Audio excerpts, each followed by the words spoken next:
All right. So have you ever been inspired in the most random places?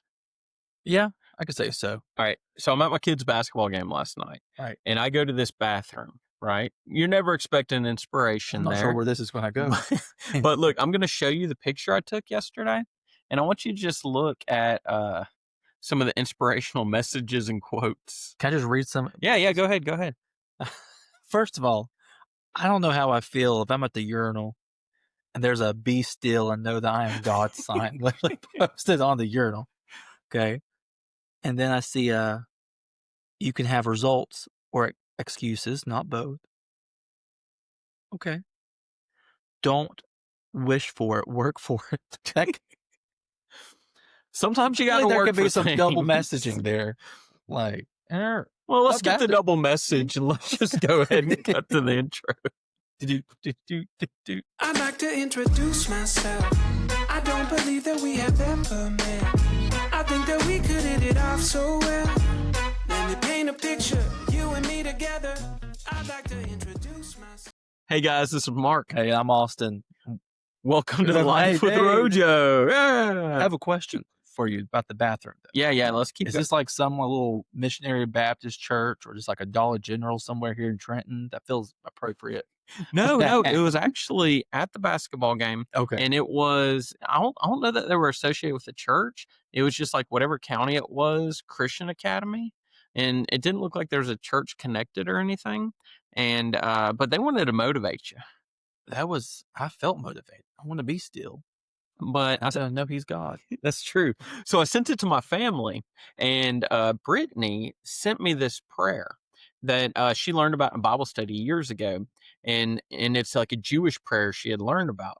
And I thought this was a super good prayer. I wanted to share it with you. Okay. And it's often referred to as the potty prayer. So this is what like there's different prayers and different even some Christian denominations have it, and then Right. Jewish books have it. So, and I want to share this prayer with you. Okay. This is what you would say after using the restroom. Blessed are you, our God, source of the universe, who formed humans with wisdom and created within our body many openings and many hollows. It is revealed to you, to your throne, that if one of them were ruptured, or if one of them were blocked, it would be impossible to exist and stand in your presence. Blessed are you, God, who heals all flesh and performs wonders. Honestly, I felt that. I mean, like, there's sometimes I can't blame them. I probably need to say that prayer. I Like, could use that. I've been in risky situations. Last night, I ate something. I was like, oh, God, here we are. You got to look it up real quick. What is that Jewish prayer? Saying that, I remember growing up, my mom, she had the Bible verses and things like that. And she had some plaque or something in our bathroom. I don't even remember the verse, but it says something about like humbling yourself before the Lord. And I always thought the irony, because when you would sit down, you would see it. I'm like, that is true. It wasn't strategic though. She didn't realize the comparison. I'm like, I guess I am humbling myself here. If you're being intentional Right. with using the restroom, your restroom decor. Okay. Yeah, that's I'm pretty much always intentional there. Should be. But like what's some good restroom decor? So I think, thinking back in the 90s, like bathroom decor, you had to have potpourri. Yeah, potpourri was so big, man. What happened to potpourri? I don't know, but honestly, that could have come back. I mean, I feel like the bathroom, anything that smells good should have a place in the bathroom. That's true. I like the broomstick, the cinnamon broomsticks. Have you ever seen those? No, that's a yeah, dude. It's before like, my time. No, I don't know what. they're still around. Brittany still gets them every year. So it's just a broomstick, and it's cinnamon scented. Oh, I thought it was like a cinnamon stick. No. That's a big old stick of cinnamon. Because I like that. And I think, where are they? Giant cinnamon. Actually, some countries they do sweep with cinnamon. No, they don't. But really, Dade County is another country. But one thing I'm not a big fan of about potpourri. Yeah, I've never been to people's house that had potpourri that wasn't dusty. You can't. It's dusty. There's like 3 inches of dust. Yeah, you can't clean it. You can't. How you going to take a little rag? Right. First of all, okay, is it wood chips What is potpourri? What is it made out of? I think it's flavored wood chips. Okay, that would make sense. I don't know. 'Cause I don't. It's not plastic. No, maybe mixed with a little paper, Maybe and little they perfume on pressed it or and something. Yeah, dyed different yeah. colors. But yeah, potpourri was always the best. That'd be weird if you were like chopping wood and it just started smelling like that, like, and it already had dust. Who had the thought of, we have all these wood chips and a really bad smelling bathroom. Yeah, How about we dye it red and green and throw some oil on it and scent the bathroom with it? that might have been the lumber industry, man. Like, you got some lumberjack, and he's like, man, I need to do something with these You're wood not- chips. Yeah, someone's like, we got all these chips. Oh yeah. It's the market for bathrooms. Well, we have a little bit later in the episode, we got a special guest We coming do. on, so I'm super excited about that. But one of the things that I was thinking about is where most people are getting their news right now. Right. And I think a lot of people, and we'll talk about it, but I think a lot of people are getting it from social media. Yeah. So I wanted to share a couple things with you Right. that I saw on social media this week that I found really interesting news stories. Okay. Number one, new California law requires booster seats for kids and teens ages 8 to 16. No. Yeah. 16. That sounds like So- something California would do, first of all. Glad I live in Georgia. How is a 16-year-old sitting in a booster seat? I don't know. But like, I guess if the weight requirements or something. I was like 220, I feel like, at 16. I ain't fit in no booster seat and 6 foot tall. Like, what type of booster seat am I sitting in at 16? Yeah. I hit the roof of the car. You're going to open the sunroof to the head to stick out. But could you imagine that? It's like, No. you have to go to the DMV and you're like, oh man, let me hook up my booster. Mommy, can you strap me in? Right? I can't reach it. Because I feel like even Don't when clip you're my chest hair with the clip. even when you're an older kid and you got like a booster seat, like I feel like you're still needing a little help. Well, what's that age limit on the booster? Apparently 16. In the rest of the continental United Right. States, what is it? I don't know, like probably 7 about 12. or 12? But like a small 12-year-old. I don't feel like I rode in a booster seat or anything from like age 8. Well, I can say this now because don't they're know. older and Right. it can't be held against me. Right. But our kids, they kind of went from car seats. We tried the real booster seats. a little bit and then went real seat. But like Yeah. our time of trying the booster was very minimal. So like there was Yeah. a lot of years that we were riding dirty. I don't think I ever rode in a booster seat. Again, that's Western North Carolina. I mean, you know, back so in my day, I don't think really, we had booster seats. I don't think we had them. Like I remember, dude, like as a little kid, I'm like 4 years old, 3 years old. Yeah. I was on Dad's lap going somewhere, and got my head stuck in the steering wheel while he was driving. So I'm sitting here, and Joker's making his turns, and my head's in the steering. How did?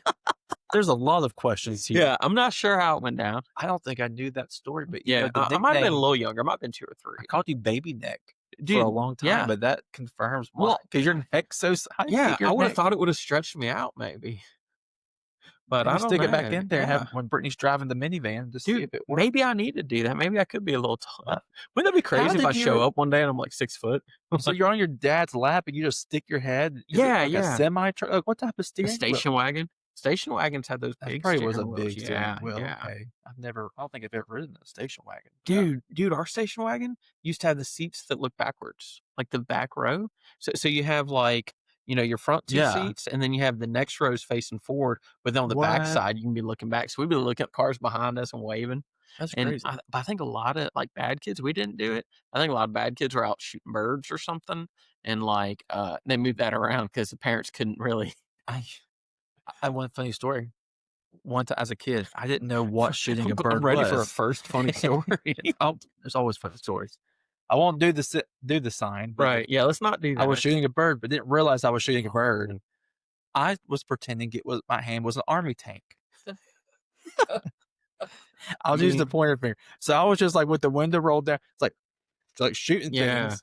But it was the middle finger. It looked like the gun from an army tank. And I remember people like staring at us. And my mom's like, "What are you doing?" I was like, "I'm just playing army tank." She's like, "Put Right. your hand down," because my hand was out here waving to God and everybody. But it's like, "Hey, army, it's an army tank." Well, I think somebody just Anyways, like you had to be a there. couple days. No, it's. I think You somebody had to be there. somebody a couple days ago Yeah. was playing Army Tank with me because I drive pretty slow. And Was it me? It might have Was I playing Army Tank with you? I almost started calling it. But Brittany's like, yeah, they shot you a bird. I've been guilty of shooting an Army Tank here and there Oh, on the interstate. I bet you in Army tanks there's some birds going down. Oh, legit. Yeah, In a real Army yeah. Tank. You probably have been in. Yeah. So they. There's- So you're saying they have. That's so, what I'm saying. There's so you're probably some confirmed. birds Probably going or yes, down. there are some birds going down the Army Tank. All right. So next item I Yeah. found. All right. That's crazy. The 16. newest role in 2025 that has become one of the most common roles is a stay-at-home son. Sign me up. I'm No, talking like what do you mean? Like taking care of like a parent all right, or a loved a one? new kind of trad life. I don't know what that means. Hopefully that's not bad. Oh, traditional life, maybe. I don't know. All right, I don't know all this social media stuff, and they're both significantly younger than me, so they mock me. Trad. Yeah, you're a trad wife. I'm a stay-at-home. Okay, I think it's funny that you didn't know that trad to bring it for tradition. all right. So I was like, what's a trad? All right, so my bad. Okay, I use real words, but is trending at this time. It's not wives, it's sons. Meet the hub sons, adult men living rent free in their parents' house while taking on homemaker duties like cooking, cleaning, and running errands. Okay, hang on a second.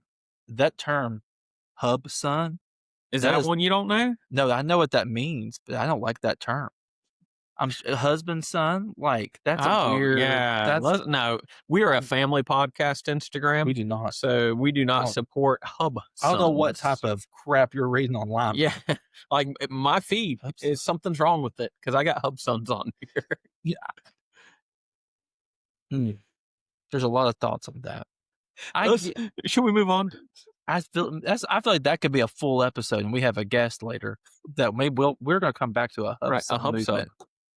I did find a quote that hey, trad life, whatever that is, right? Traditional. Hi. I found a quote I liked this week on Instagram. Okay. Instagram helped me out. You have really been diving deep, dude. I did. I got like 4 things I liked on it this week. That's great. Because I carry it well doesn't mean it's not heavy. That's deep. That's how I feel about these extra 30 pounds I'm trying to lose before Christmas. Wow. I like that quote for real, though. I do like that quote. Because, go ahead. Well, no, you did the weird mouth thing. I had a thought. That's we're talking about, we may get into it a little bit later, our like merchandise that we have out on Amazon. And we're talking about different shirts and things like that. And we're really big into rucking. I feel like that would be a good quote to have on like a rucking shirt. Yeah. I really would. No, that's good. Yeah. We may have to do one. Well, let's talk about that real quick. And I'll break into it before my last thing. Yeah. So, one of the things, super excited this week, guys, and we've already got people supporting. I know I'm going to mention our first 3 people that have purchased, and we have others. And guys, there's so many opportunities right now. So we have an Amazon merch page, and you can get the Rojo shirts that's got this Rojo logo on it. We've got hoodies, we've got tumblers, and we've got a whole line of things coming out. We've got some rucking and fitness things, some different. I lost words. Yeah, it's okay. Rucking and fitness designs. We have some other Rojo designs coming out too in the near future, but for sure, like, go on Amazon. We'll make sure we post the links and things like that and really support us. Like I said, people are they're buying faster than we were expecting. So we're excited about getting some stuff out. So I'm going to throw out our first 3 purchasers that I know for certain because I've seen evidence. I've seen pictures. So we've got Matt Faircloth, who, if you guys remember from the Prepper episode, I believe he was our first purchase. Nice. And Brent and Robin West, a couple. The West. So we've got a Rojo couple that got shirts, And so grateful for everybody. And people always want to know ways they can support us. Like this is something that we do just because we want to bring family friendly content. We want to share positive things. Right. So if people do want to help support us and do some things, these shirts help out a lot. And it also gets our name out there to more people. Yeah, we're excited. I mean, it's pretty cool to now finally have merchandise. We've been talking about that for a while. I know when we first started in the podcast, we are like kind of like vision casting, like we'll have one day we'll have like a store and have merchandise. And Right, stuff. right. Now it's here. Like I said, we got some other designs coming out, hopefully in the near future also. But right now with the original Rojo design, but across the board, just go ahead and take a look, buy something. It's not expensive. It's a good deal. I won't give you the wrong price and be like, they said it was this price, but yeah, help us out. And yeah, like our business on there is Rojo Entertainment. Yeah. So you can type in Rojo Entertainment or Life with Rojo podcast and start finding some of these. The ones that aren't specifically podcast, may have another name instead of Life with Rojo podcast, but just look under Rojo Entertainment. And like I said, we'll be sharing all the links for the different things.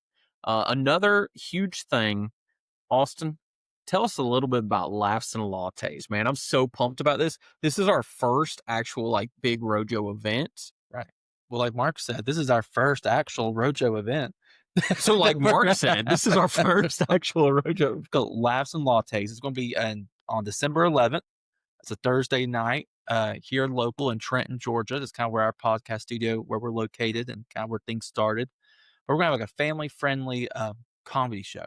We're super excited about having. We have a couple, John and Paula. They're going to have like a split set. I'm not sure how they're doing it. I think John is headlining, and then Paula's going to feature. Okay, and dude, they're a comedy powerhouse. Like they're the comedy couple. Yeah, they're awesome. And so a lot of people might be going into it like, okay, so it's just going to be us. No. We're just like kind of hosting the event, but we got real comedians on there. They've been on like Nate Land. I know John just did a dry bar. Yeah. I saw today he posted that they're going to be on the Nate Land cruise and nice. And so these are awesome, legit comics that have been on many different things and many theaters and comedy clubs. Again, it's family friendly, so it'd be clean, nothing crude, no 'cause sometimes with comedy shows, you're not sure what to expect. Right. So the whole entire family, from kids to adults can come out. Some of the portions proceeds will go to help support the Dade County Library. They have a podcast studio there, so that's where we started recording before we got our studio. So we're happy to really support them. Oh yeah. It's got like some Laughs and Lattes. It'll be at a coffee shop here in Trenton called the Corner Coffee Shop. So definitely there'll be refreshments available, things like that, and merchandise. And so we're excited, man. Yeah, and y'all, it's going to be a great time, but it's very limited seating. Like we've already got tickets sold, and guys, I'm just going to be honest. If it's not sold out in the next probably two weeks, I'm going to be surprised. Here's a little flyer, hard to see, but we'll post it on social media. It's already out actually, but we'll make sure there's links and we push it. But you want something to do in December, it's a busy time anyways, but on a Thursday night, something to do with the family, come out. Man, we're excited. Yeah, it's going to be awesome. Yeah. So we look forward to bringing clean comedy to our area, and it's going to be a lot of fun. And talking about the coffee shop, man, this coffee shop, if you're in Trenton, Georgia, man, this place is awesome. It is. It's great. Corner Coffee is owned by some of the most genuine, sweetest people I've ever met. And they got huge hearts, and it's a good time in there. So it's a really cool spot, and they just love people. And I think that's a requirement to be a good coffee shop. You've got to love people. And if they have to kick you out, they're really nice about it. Right. Because I showed up one day. Oh. Right when they were closing. They're like, you have to leave. But they said it so nicely. Right, I was like, I will come back, even though you're kicking me out. Yeah. But John, the owner, the husband owner. So he is a super sweet guy, but I'm pretty sure he's like a ninja. And he could probably take you. He would whoop you, but it'd be unassuming. I would let him. Yeah. I'd be like, go ahead. But he'd probably give you a coffee afterwards. So honestly, the price of lattes, that might be worth it. But while we're on coffee, the last thing I saw, and it really made me think of you this week. And it's a new trendy drink. And I want us to try it this week. Okay. And it's coffee with salt. and it says it's winning over coffee lovers, and Okay. people are really enjoying it. People are getting into it, What type of salt? Just and regular like table probably salt? some sea salt or Himalayan or something. Okay. Yeah, It's like fancy salt. yeah, not Morton's. That's all I've got. Right? Oh, you That's got to all- get good salt, man, because good salt's so good for your body. I and don't usually everything. eat a lot of salt anyways. I don't really salt like that. Yeah, but like hydration and stuff, dude. Yeah. Salt's huge. It is. You ever it- cramp? it- no, Oh, I use like electrolytes and stuff yeah, like that to yeah. have salt. But Well, like in terms yeah. of like food, I don't use a lot of salt. I'll put salt in my water. Like I'll just get water in the morning, And and if I feel a yeah. little dehydrated or something, Homemade after a workout, electrolytes. throw a Yeah, little bit of salt. it works. Yeah. It works. Not everybody's out here spending a lot of money on electrolytes. You know, some of us Or buying fancy salt. are just. Spending our money on pink Himalayan salt. Yeah, that's true. It is funny that salt has an expiration date though, because Does it really? yeah. Like even though I believe in like the biblical timetable Right. of like the Earth being like 6,000-7,000 years old or whatever, Right. like it'll be like, oh, taken from the mines from over 2 million years ago, and it's like, but expires in 2026. March 2027. Please throw this out. Right? Yeah, And it's it's like, been here for millions of years, or Right. even thousands. One of argue. Yeah. But Anyway. no, I thought that was pretty funny. I want to do a quick little game with you before we get our guest on today. Right. And it's gonna be quick. Okay. But do it's a quick getting game. cold, temperatures down. Next week minute. we're gonna be hitting some freezing temps. Freeze me. So I got some like, it's like the winter edition of you know, this or that. All right. Okay. Apple cider or hot cocoa. For fall, And I'm talking like Or yeah, winter. right now. We're talking right now. apple cider. And I'm talking like homemade, like good apple cider. If we're talking for the autumn season, I love apple autumn. cider. I do. Why do we even use fall? I like autumn so much more. It sounds classy. Yeah. I'd say apple cider. All right. Flannel or hoodie? Oh, dude, you got the flannel. I got the hoodie. I love a flannel and a hoodie. I love them both. It's hard. I'm gonna say hoodie just because I love a good hoodie. I love hoodie and shorts. And people think, Yeah. like, why are you wearing a hoodie with shorts? That's like the most comfortable outfit you could have. A hoodie and shorts. I like a hoodie and shorts Like a very much. flannel and shorts. You know, Yeah. I rock a flannel in July. I Good. almost did that the other day. I had like a blue flannel, but then my shorts were blue, but it's a different shade of blue. Like You could do that. my flannel was like that color blue, Rojo and blue. then my shorts were darker blue. But Brittany said there'd be too much blue. Depends on like- the shade. I mean, she's got good Yeah. eyes. But you she's could, good at that. you could do stuff, stuff. man. But yeah, do a flannel and shorts. But yeah, I thought about it. So Fun. I wear hoodies more, but I love flannels. And Right. what I like about flannel is you can have a whole lot of different looks with it. Oh You yeah. know, you throw whatever t-shirt underneath, and that's a whole T-shirt, different tank look. top, completely. I was wearing a flannel and chopping some wood the other day. Feel like a Dude. man. Oh, dude, I felt like Brittany was gonna come out and fall in love with me all over She again. did. She probably did. did. She did. She did. She was watching. Oh, she was watching. Who wouldn't? All right. Movies. Now these are more like kind of Christmas time movies, but I want to see your pick. Okay. Grinch or Home Alone? Not to get too complicated, it depends on the mood I'm in, but I want to say Home Alone. Oh my gosh. I want to say Home Alone. Home Alone? Okay. So Isaac would fight you for that because Isaac's a huge fan of the Grinch. And Classic. we were talking about it on the way to his basketball game yesterday because his basketball game was 2.5 hours away. Y'all are great parents because I'd be like, I'm Dude. gonna ride. I don't know Yeah. how you get It was tough. And he also put me on keeping the scorebook.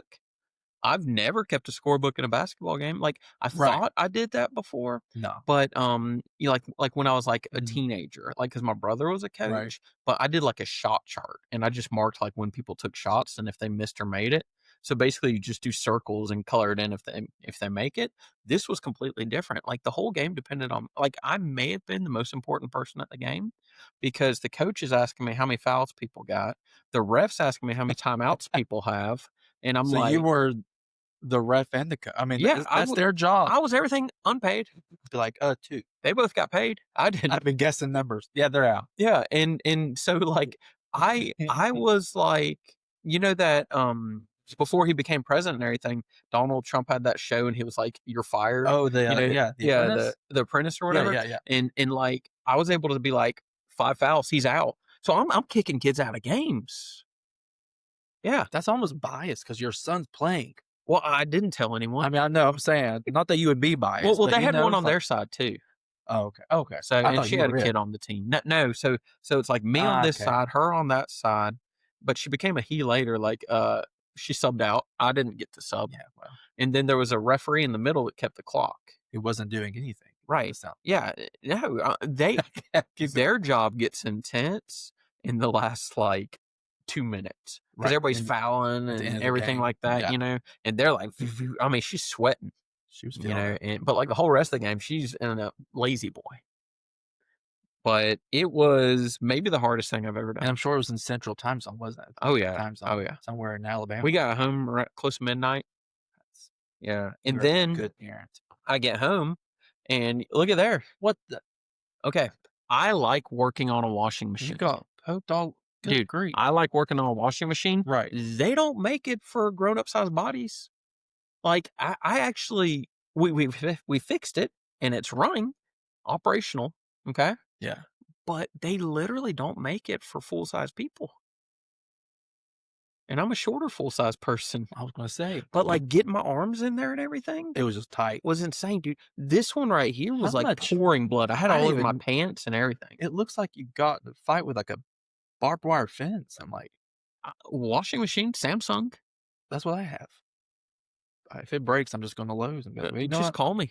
I'll do it, I man. will. Your Like- hands are already like, freaking yeah, war torn. war torn. But I actually had a lot of fun. Like I would like to work on washing machines, but the difference was the guy in the video who I looked at how to fix it, Right. he had a better setup than me. Okay.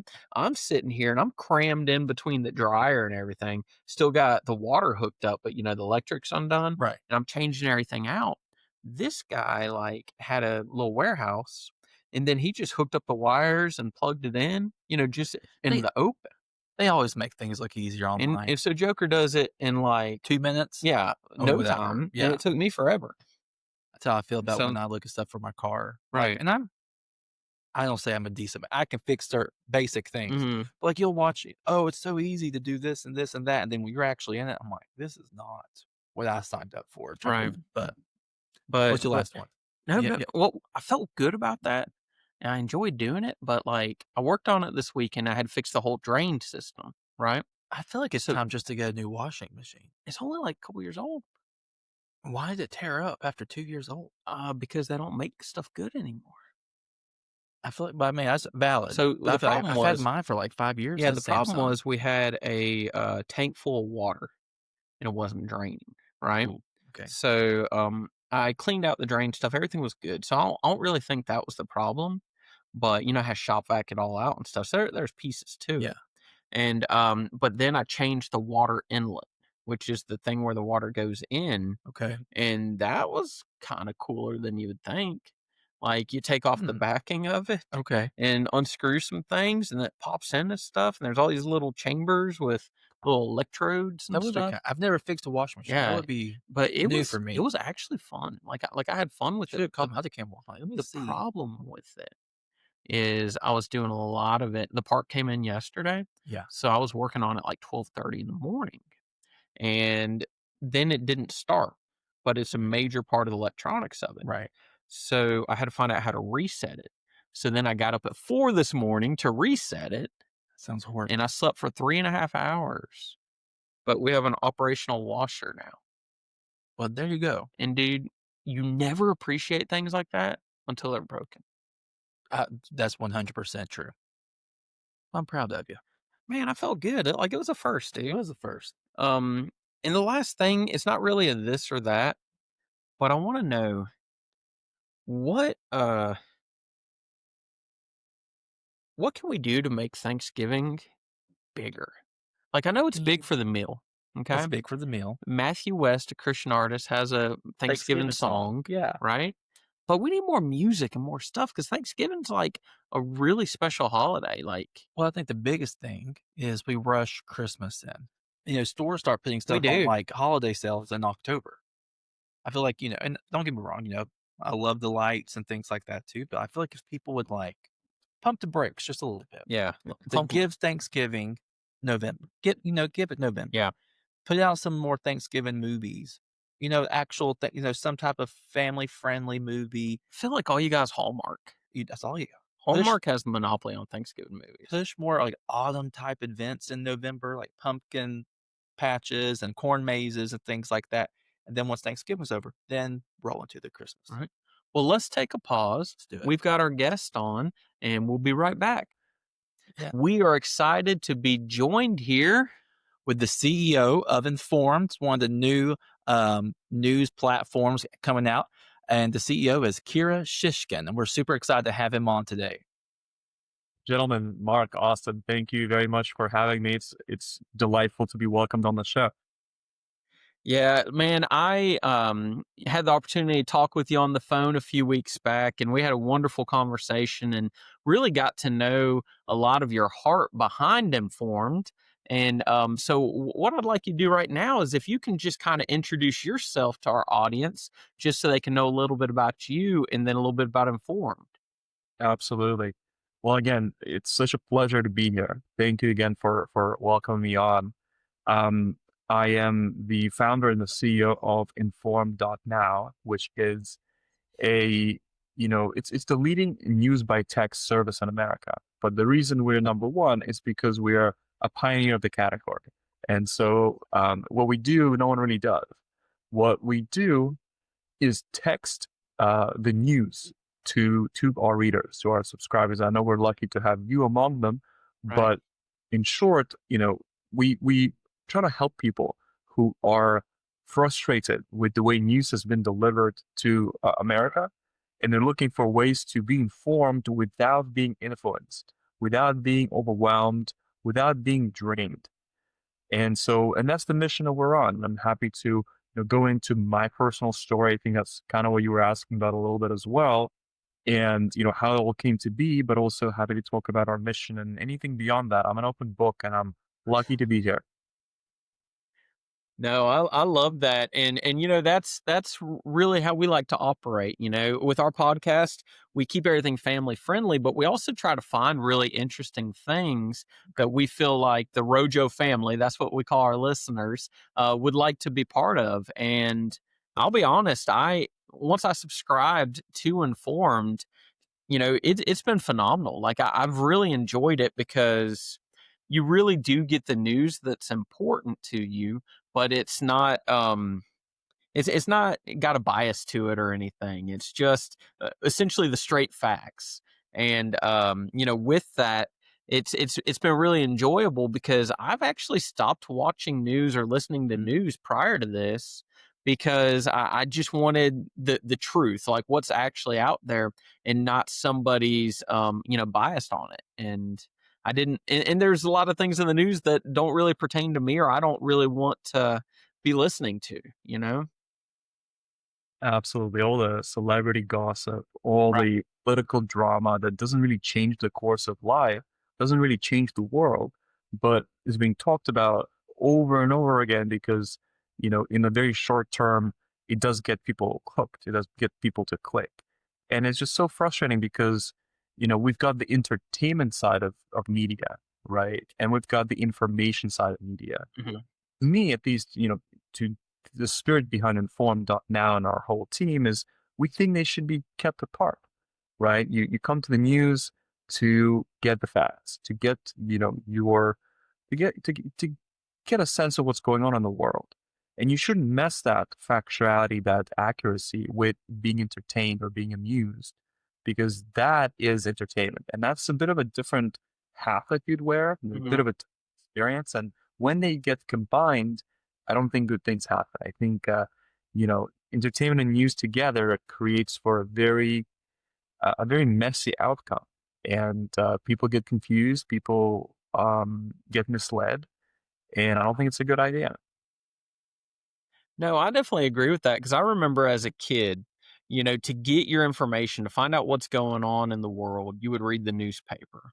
But then, if you wanted to see what the gossip was, they would have like the tabloids at the checkout of the grocery store, and that was enough for I people back remember then. those growing Right, up. right, yeah. Like my mom would always cover my eyes when I saw the tabloids because they'd usually be about celebrities and something inappropriate. Right. So I never really saw them, but Yeah. Oh, I used to try to sneak. oh yeah, you try to sneak and see them as a kid. But that's what people have as their news source today. Yeah. It's like they're looking at the tabloids, and then you blend in a little bit on what's going on in the world, and man, it's a mess. Absolutely. I mean, it's it used to be the news and a bit of a tabloid. Then Right. they got married and they combined, and now it feels like we're mostly reading the tabloid with a little bit, just a tiny bit of news interspersed between. And I don't like this. I don't like this trajectory because the next step on this trajectory is we run out of news. We just have the tabloid, and a lot of younger people, Generation Z, right, and younger than that, are only getting the tabloid from Mhm. social media, right? And they're not really getting the power of facts. And that's a really consequential situation because when you don't have the power of facts, when you don't really know what's going on in your own right, you become really vulnerable to what other people are saying because you don't know what's true or not. Right. So you go out, and if someone says, one thing, you don't know any better to cross-check that, to reference that. You don't have any, infrastructure to back you up. And so you wind up being very susceptible to propaganda and to being misled.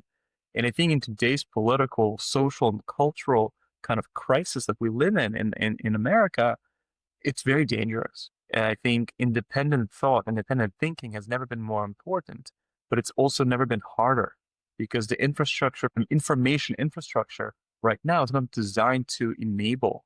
Mhm. Right. Well, I think that's a good point. I think because there's so much extra content, it really is hard when you're just watching, traditional news now to kind of pull out the facts and pull out, it's kind of like eat the fish, spit out the bones type of thing. But there's a lot of bones you have to spit Right. out. And it's like, okay, where's the actual, meat to the news and things like that. And I think for Yeah, me too, in my generation, the millennials, we're all busy by our families and our jobs and, everything else that we do. What's really nice is just having the news given to you kind of straightforward without all the extra content and all the fluff.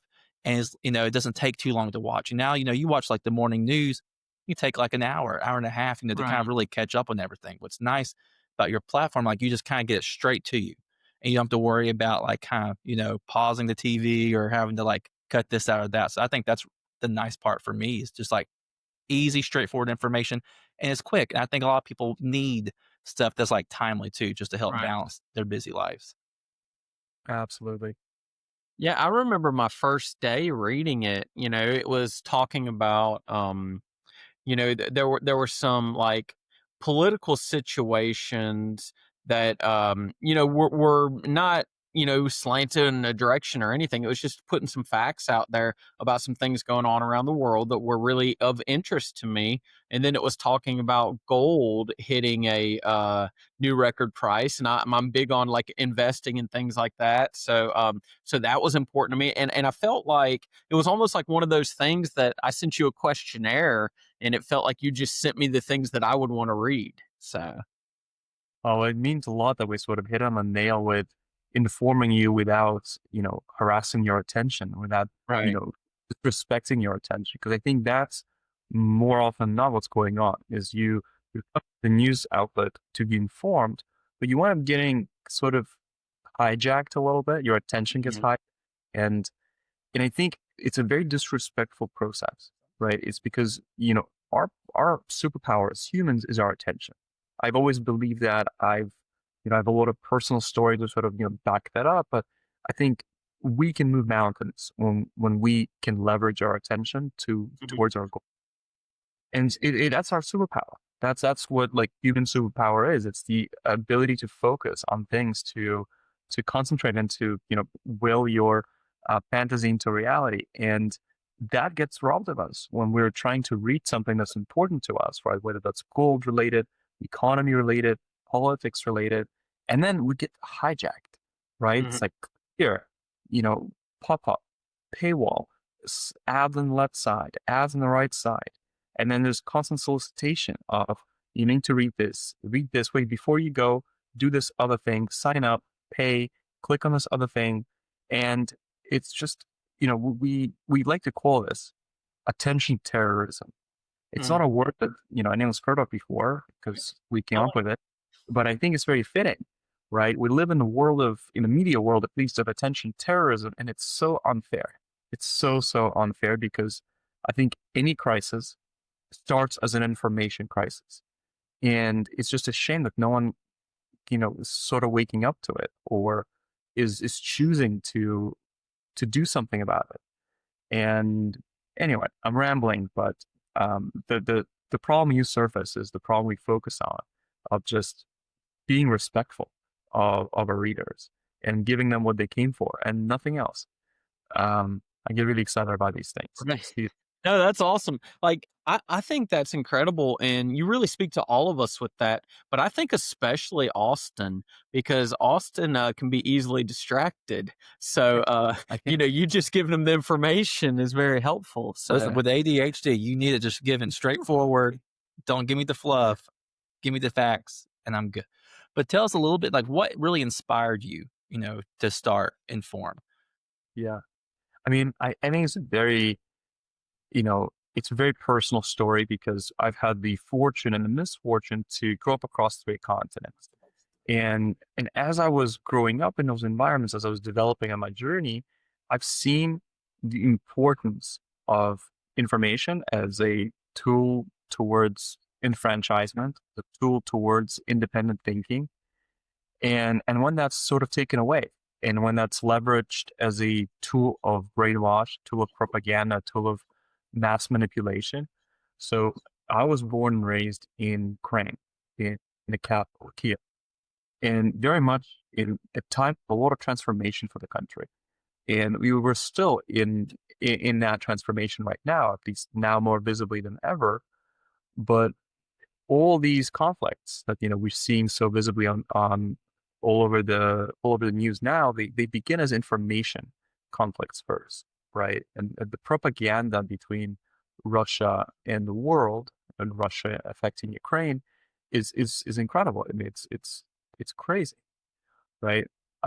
Later on in my life, I had the chance to live in Israel, and there is such a multipolar information conflict, right? So everyone's vying for their own version of the truth of what's going on, and it became even more complicated.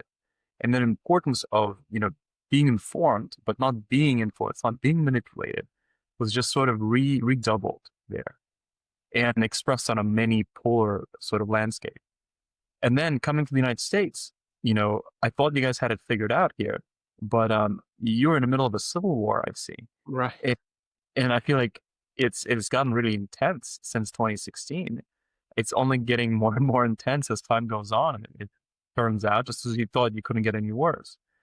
And all of these are information conflicts to me that originate and root in people being robbed of facts, people being robbed of pure information, and only having access to news commentary, right? Interpretation of information, but not actual pure information itself. And so, to a great degree, our mission is to give the power of facts back to the everyday person. No, that's great. And I think that's a fantastic mission. When I was a kid growing up, thinking like during Cold War, right? You have basically just it starts really informational, like you're saying, it's 40 years of that. And one of the things that I was always taught, like even in school and everything, was about how Russian media was really censored, and everything came out exactly how the leadership wanted it, and things were prevented from just citizens to receive the information and truth. But one of the things that I feel like we're getting more of here in America is basically that same thing I heard about in Russia as a kid. Like I feel like we're experiencing that here to a degree. I'm not saying to the same degree by any means, but so what are your thoughts on that? I mean, I absolutely, with the whole gutting of public radio and like public broadcast services department. I mean, I think we're a long way away from Soviet Russia in Right. modern day, which seems like it's even worse than Soviet Russia. But why Mhm. would we even take steps in that direction, right? It's like why? Like we all have seen history play out. We all know what's going on right now. We know that Russia is a terrorist state that is betraying its people. If this isn't a controversial take, I always shy away from controversial takes because it could be problematic for the mission that we have. But this isn't a controversy or debate, right? We can all see what's going on. And so why take steps in that direction, right? It's not anything people. And it's concerning. It's very, very concerning and it worries me. I think there's a huge safety buffer in America before actually getting to a place of real, genuine fear. Mhm. But it's disappointing. I think the words I use is very disappointing to see Right. steps in a direction of, you know, decreasing competition in the media world, of sort of, reducing choice and reducing access to a diversity of information. I think it's very problematic. And I would say even separately from that, there's almost a different force at play here that could never work in Soviet Russia because there's no sort of capitalism at play. But the nature of the American media industry is is in a very dark place right now because not for the reasons that we're mentioning here with the consolidation of like centralized power, right, of like the presidency or the government controlling distribution of information. I don't think that's happening even close. I Mhm. think taking steps in that direction, but it's not even close. Right. Mhm. But the sin that's happening in America and has been happening for as long as it's been around is just how profit or sort of financially oriented and ethically corrupt the media industry is. Because what they've done essentially, and I'm looking just specifically at the news industry, which is a subset of the entire media industry, is that they sold the reader to the advertiser. Not because it was the right thing to do or it was the right decision, not because it made people better off, but because financially it made sense. Mhm. And now we don't really read news that's designed for us. There no major news company writes for readers. They write and design for advertisers. And that's a terrible sort of dynamic to be in because you're a product, you're being sold, your behavior, your click rate, right, your scroll speed, right, the cookie tracking on top of you, your data, right, and your behavior is being sold, and your eyeball are being sold to the advertiser. And I think that's a very different, but also very malicious Mhm. conspiracy, so to speak. I'm not a conspiracy theorist by any means, but capitalism tends towards conspiracies because that's just what market forces do. And the force of, you know, wanting to make a profit has brought the vast majority, if not all, of major publications of news media into not caring about the reader, but caring about who's filling their pockets, which is the advertiser. I think that influence alone is worth, rallying around. But Right. anyway, I blabber again. You guys let me blabber all the No, time. no, no, but you see that a lot. Well, let me see your phone for 1 second, Austin. All right, so if I got Austin's phone right here and I just say vacuum, Austin's going to get advertisements for vacuums today just Right. because I said the word vacuum near his phone. And I really hope you do. I hope you get some vacuum advertisements. Well, watch me text you at like 3 a.m. Why am I getting all these vacuum advertisements? But you're exactly right. I mean, I think everything you're saying is right on. And something you kind of touched on too, you know, with your platform, informed now, it is unbiased, right? Like it is just straight facts. It's not trying to lean toward, the right side or the left side or conspiracy side or whatever side. There's so many sides. I feel, and that's something that's really refreshing is just to have straight up, here's the news. Here it is. We're not trying to be controversial. We're not trying to sell you something. We're not trying to get you a part of our campaign or our, whatever. This is Mhm. just, this is what's happening. And you can see before your eyes, in the world, but this is it. And I think that's another big selling feature too, and something that people gravitate toward. Yeah. We just do what we said we're going to do, and we're not going to do anything else. I mean, that is the innovation. That is the Right. whole innovation of our enterprise here. Is we're going to say we're going to inform you and leave you alone, and that's Right. what we do every day. We inform you and then we leave you alone. You couldn't even use us for longer, even if you wanted to, right? If we limit ours to just this one impact. We're going to give you the facts every day, and you get to decide what you're going to do with them. You get to decide to make up your own mind, which Mhm. is tools. And no one else seems to be able to do that. No one else in the Yeah. media world seems to be able to just leave us alone. Well, that's also a practice of self-care. It's like I'm giving you what I'm giving you, and that's all I'm giving you. There's a video that came out years ago that when I would train new hires at companies, I would always share it, and it's called "Give Them the Pickle." And just the premise of it is that if you say you're giving a pickle with the meal, just give them the pickle. And there was a point that somebody later on had decided not to give that pickle, and a customer got really upset about it because they'd been getting the pickle for years. And he says, just do what you say you're going to do, Right. and that fixes everything. Yeah. So, I think, but in a trust crisis, in so many areas of our life, culturally, socially, like there's a huge crisis of trust. And I think one simple way we can rebuild that is, as a company, as a team, as individuals, is just say we're going to do something, not overcommit ourselves, and then just do it. That's how we rebuild trust in each other, in strangers, in ourselves. And so I think there's a broader philosophical underpinning behind just, you know, doing what we said we're going to do. Can right. I just pickle? So you have a phenomenal like life experience of growing up on three different continents, and Mhm. you've seen the good, the bad, and the ugly of all three. And with that, you have a lot of life experience that really helps you to line up as somebody to lead this venture. But when you decided to take this step, when you decided to make this move of starting Informed, what like, just in a few words, like, what do you feel like made you the best person to do that? Like that you're like, "Hey, I'm the guy that needs to do this." You saw a problem, and why were you the best person to act on that? I don't believe in this stuff of, being the best person to do it. I don't think of my life as, I was waiting for some sort of an opportunity where I would be the best position to, Right. step up.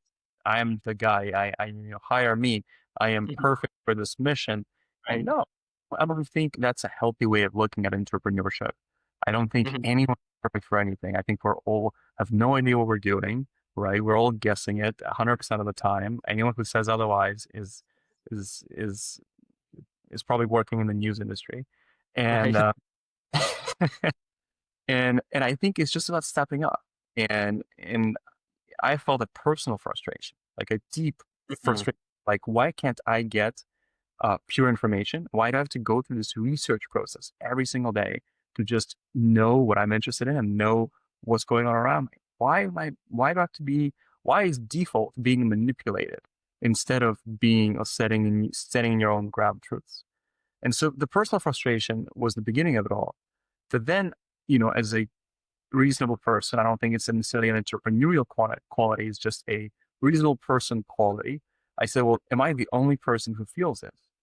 Right. And so then I went on and asked as many people as I could, my friends, my Mhm. family, their friends, their families, and try to figure out. So are you also frustrated? Are you also a frustrated millennial who's not been able to get access to information their whole life? Right. And it's like, oh, yeah, this resonates with a big group of people and a growing group of people. And Mm. no one is doing anything about it. So I don't know if I'm the best person to do this. I don't think anyone is perfectly qualified. Everyone's always missing something, right? This person is too short. This person is too tall. Right. There's, perfect in execution, but they like the strategy. And I'm like, I'm just going to try. And so we've been on this mission, and sometimes I doubt myself. I get this imposter syndrome of like, maybe I'm super Mm. underqualified to be doing this.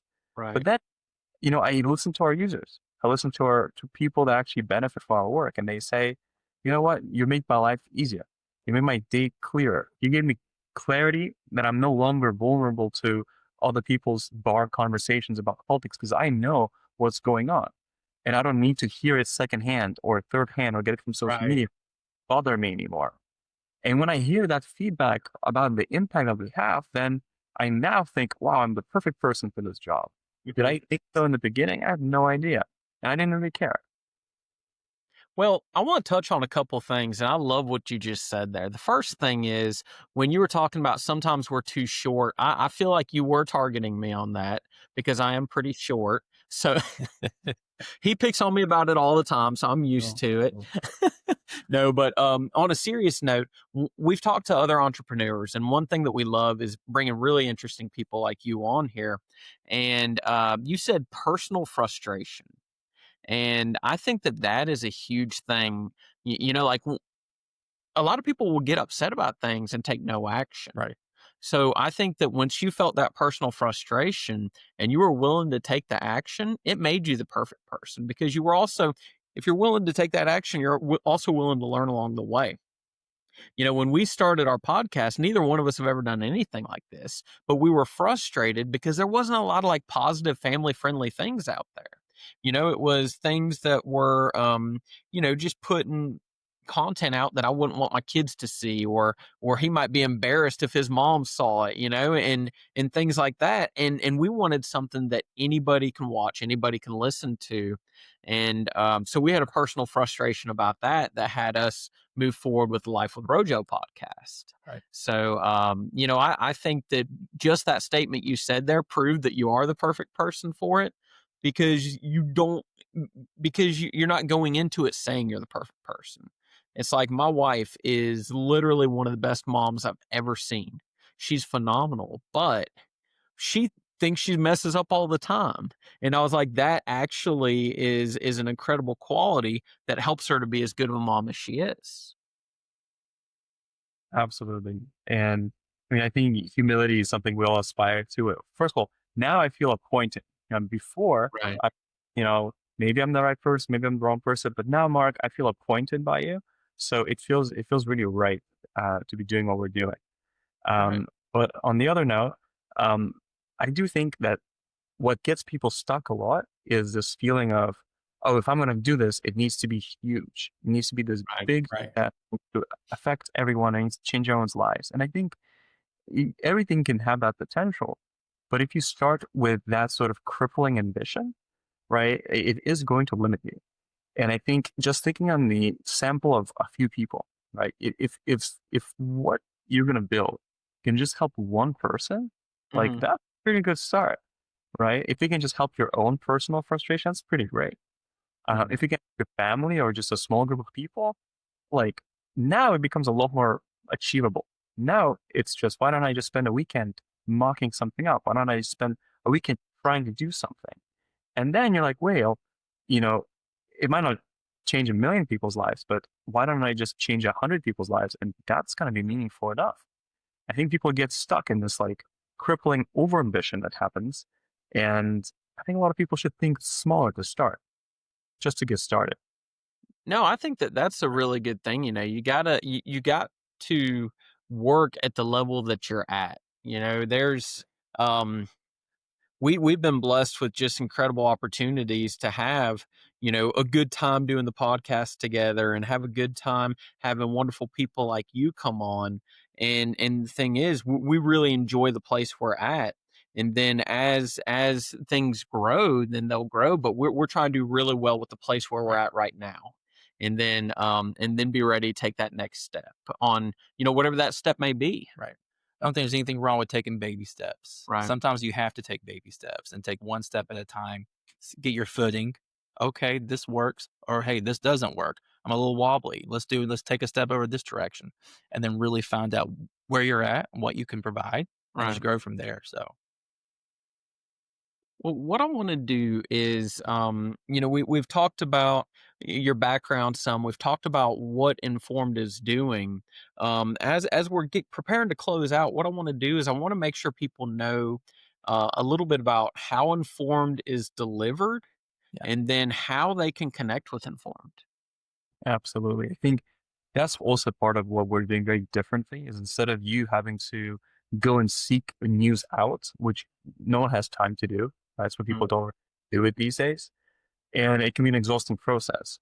Informed.now delivers news to you in a very intuitive way through SMS, through text messages. So every morning, and you get to choose what time is best for you. Every morning, you get a text message from informed.now, which is sort of like your news concierge. It's a friend that lives in your phone, and you can text it, and you text it back, and it gives you insight. It gives you clarity to go through your day, to go through your life, to make informed decisions. So informed is entirely through text. There is no application.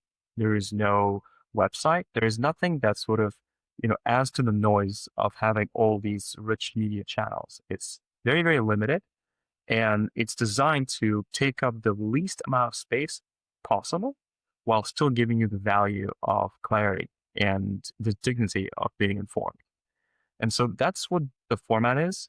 Mhm. And finding us is really simple. Our website literally is our name. It's informed.now. And it's the quickest way to learn more about us and our mission, and to also sign up and see if, the power of facts is something that might be interesting to you. No, that's great, man. I love that, and thank you so much. And one thing about Informed, like he's not kidding. Like the messages were fantastic when I received those. Actually, Informed has been a better friend at responding to text to me than Austin has, because That's probably accurate.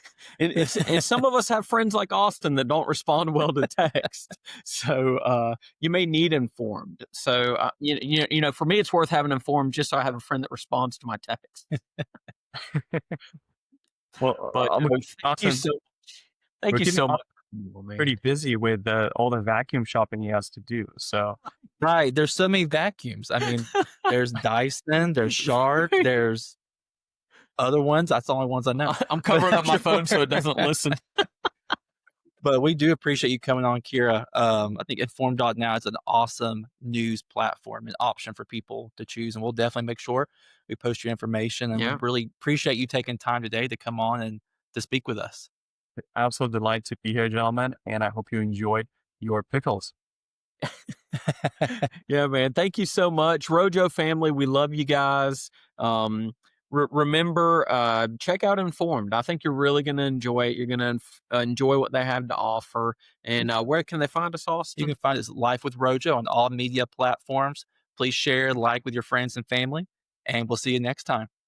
Have a good one. I'd like to introduce myself.